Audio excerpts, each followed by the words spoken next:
All right, somebody that helps out Mike Gundy and his staff, along with Bill Clay, who's a good friend of mine. I've known Coach Clay forever, but Chris Thurman is one of the analysts for Oklahoma State football. He's coached at 10 Division I schools. He's a graduate of Tulsa, and like I said, he added his list to a very small list of coaches that have coached in the state of Oklahoma, both at Oklahoma State, the University of Tulsa, and the University of Oklahoma. Chris Thurman. Chris, how are you? Robert, good. How are you? I'm doing good. We were all in the middle of spring football and that Thursday workout that I know Coach Gundy changed to full pads. And by the way, want to thank Coach Gundy again. We've had all the assistant coaches and a lot of the support staff folks on, and Coach Gundy was kind enough to say, "Yeah, let's do that. Let's keep people entertained and keep people attached to football." And so I appreciate him letting us have guys like Chris on, but we had that Thursday practice in pads, and I think a lot of us knew it might be the last one. But golly, it's been a long. I miss football. Yeah, I mean, the things have changed a little bit just as far as the normality of the days and those kind of things. But hopefully, we're moving forward and things will continue to get better. I mentioned, and I want you to kind of describe your role as far as what you do as an analyst. But you are a defensive guy by nature.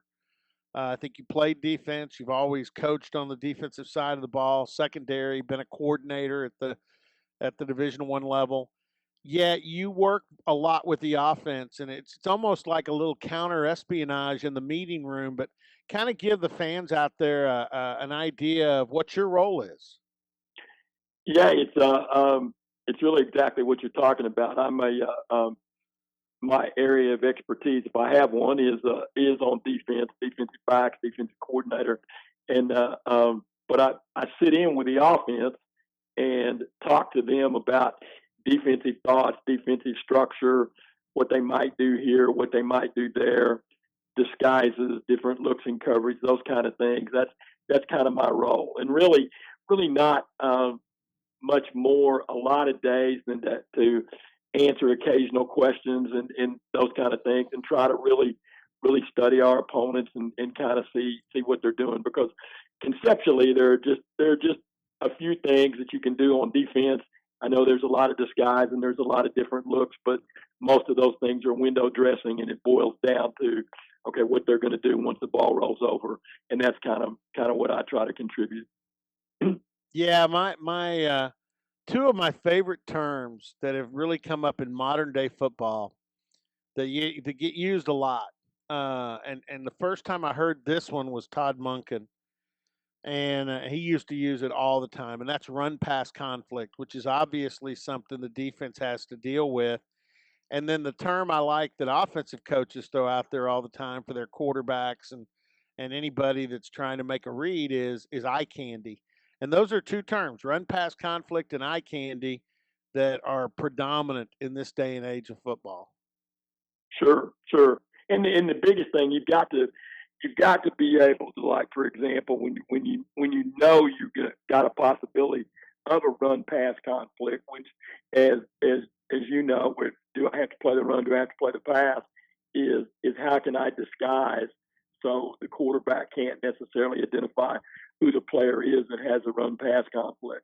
And the eye candy is just the overall disguise, moving the safety, showing blitz, coming out of a blitz, showing a blitz from one side and coming from the other. Those kind of things. Those are all the things that you're trying to do to on defense to confuse the quarterback, and then you're trying to simplify it for the quarterback so that he knows, hey, look, they're gonna do this, but here's really what they're gonna do.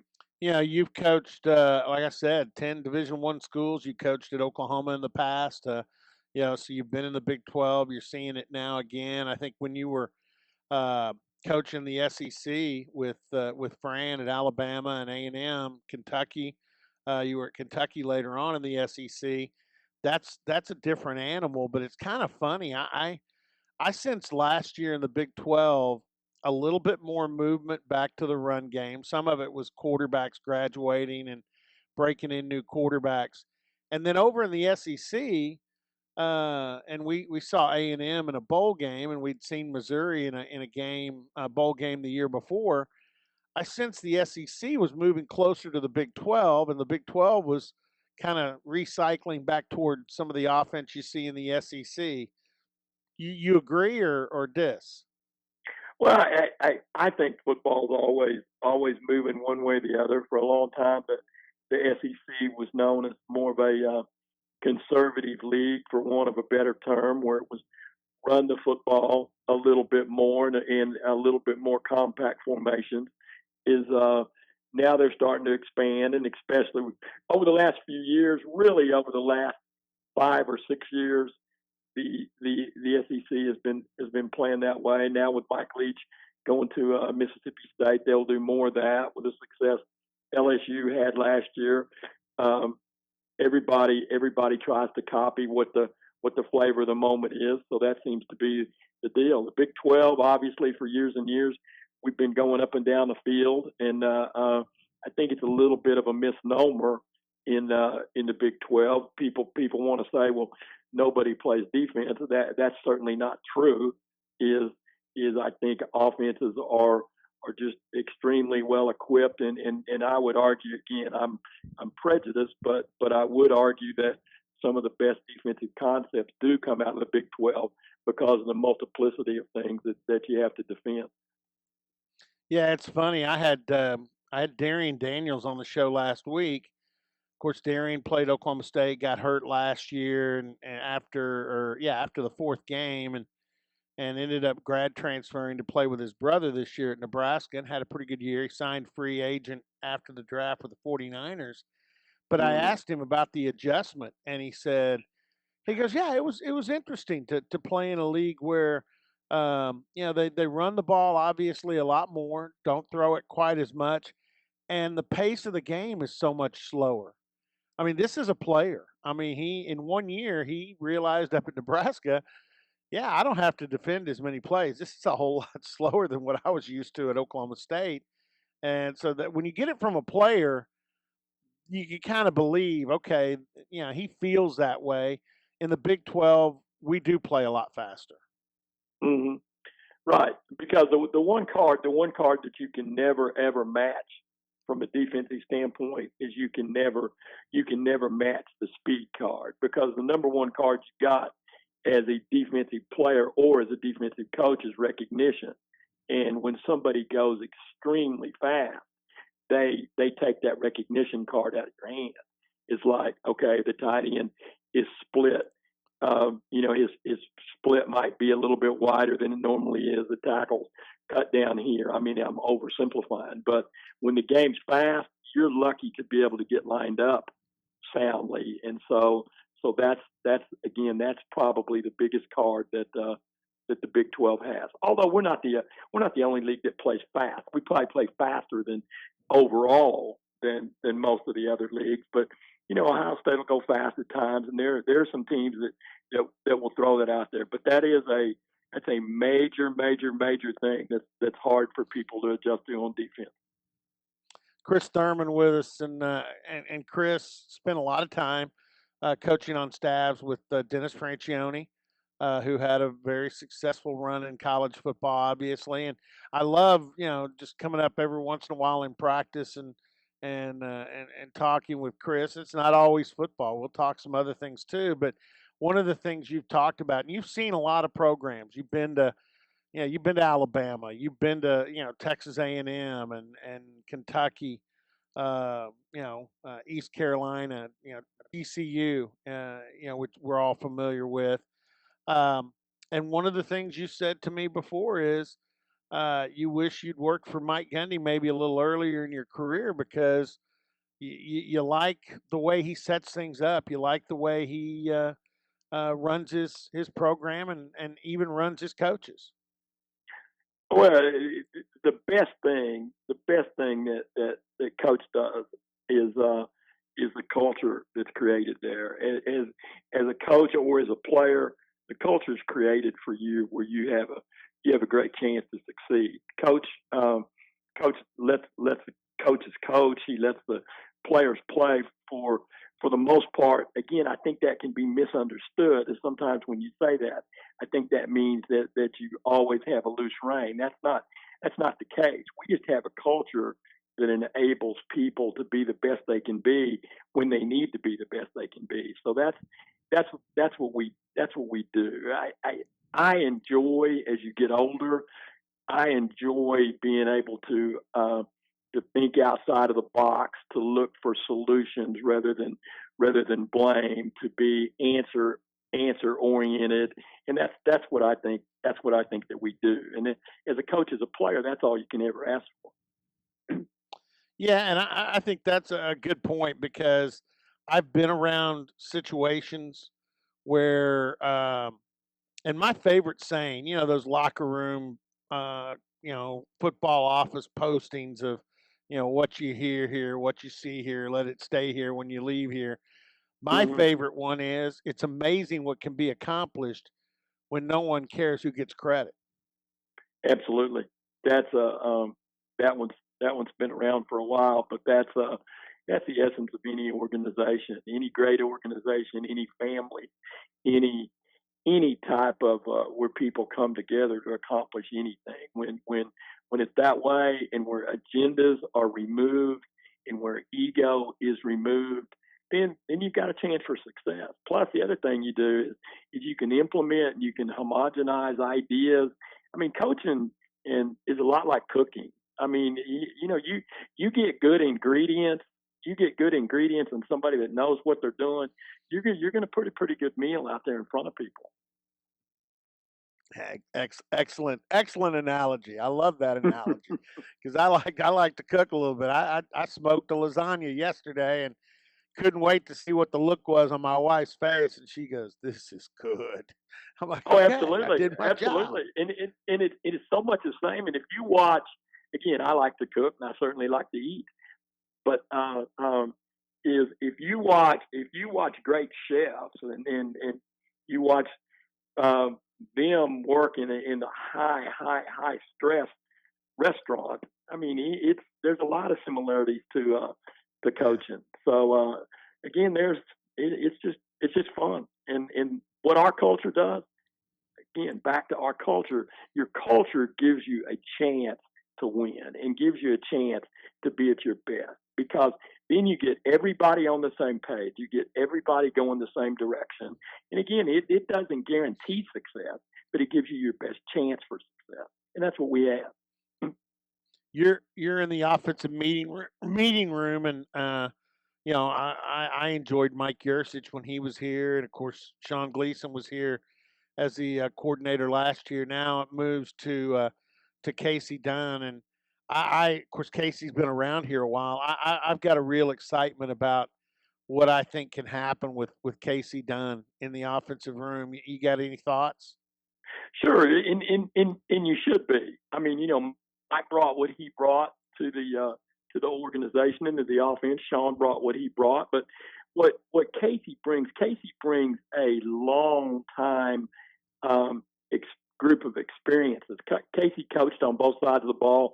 Obviously, he played on offense. He played wide receiver, but he always understands the game. Casey has the ability to, talking about building the culture. Casey has the ability to blend.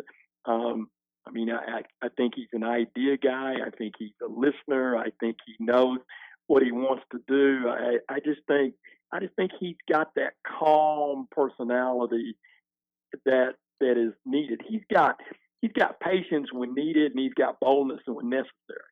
And in a leader, that's what you've really got to have. So, sure, I'm excited about sitting in there with Casey. Plus, Casey's just one of the best people around. Again, this is not a company line. This is just, there are certain people that make everybody want to play harder, and everybody want to coach harder. And of course, Coach is that way. Coach Gundy's that way, but Casey's certainly that way. Hey, last thing, Coach Thurman and I share a love of military history and so forth. We'll talk that sometimes, but yeah, I mean, we got to let you go. But give me one of your favorites as far as just military situations or timelines that you love to delve into? You know, my favorite. In fact, I'm rereading the book right now, Franklin and Winston. I love the historian John, but Oh, great I'm book. reading. I'm reading the.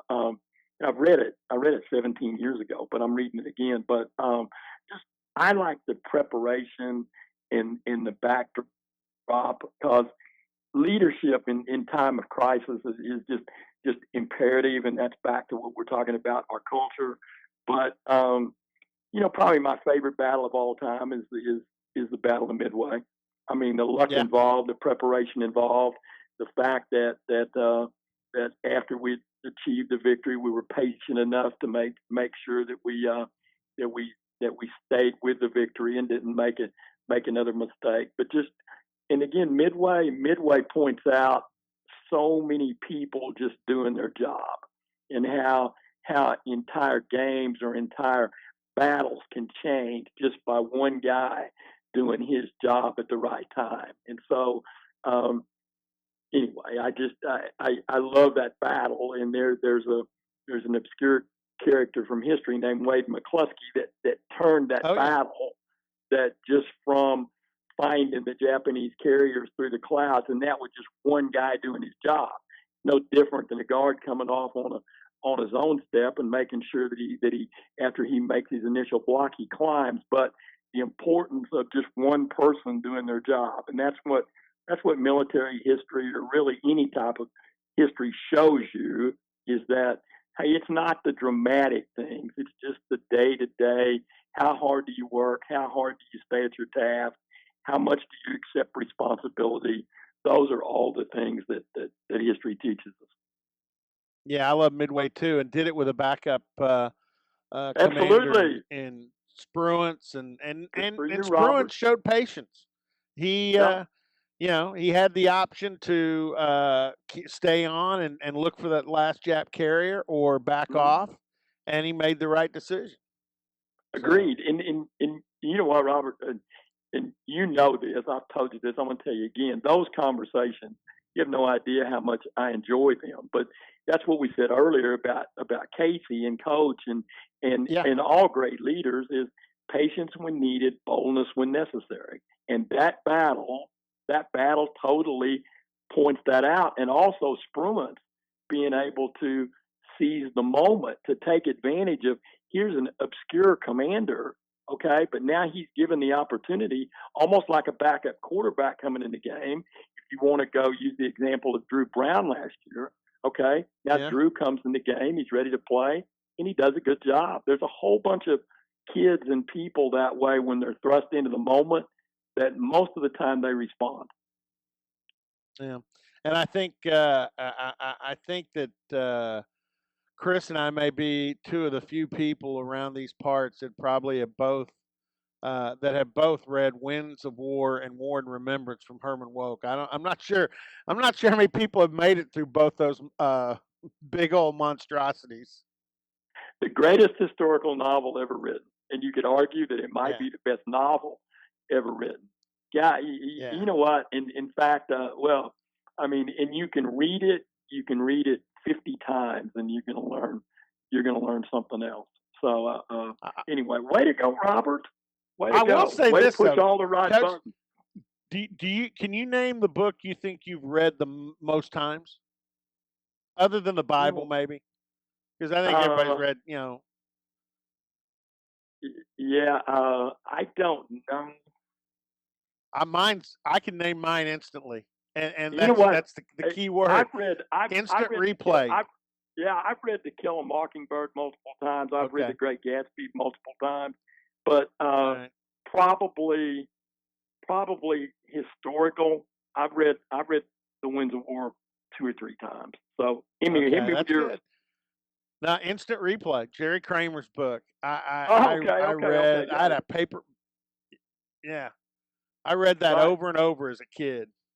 No, absolutely, absolutely great book.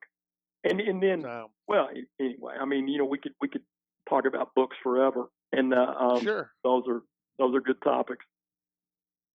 Hey, Chris, I appreciate it. Stay well. I look forward to the time we can get back out there and that we're out there at practice at Sherman Smith Center. But I appreciate your time, and like I said, we'll look forward to getting back together. Thank you, Robert. Go Pokes. Appreciate it. All right, Chris Thurman, analyst for Oklahoma State, defensive expert.